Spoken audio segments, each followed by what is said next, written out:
त बन्द गरेर राख्थ्यौ अब त्यसलाई अनि भोलि खेल्ने बेरी ल हस्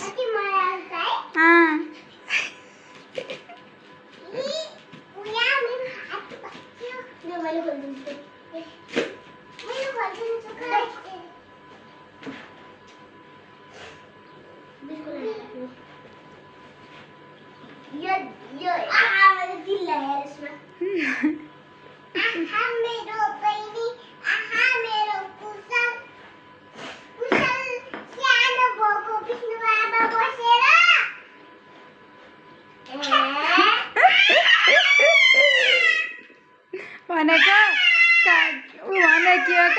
कुशललाई कहाँ लिएको फोटो थियो नि विष्णु गुवाबाले हो त्यही भनेको सानो भएर कहाँमा भनेर त हेरेकी थिएँ नि त्यही भएर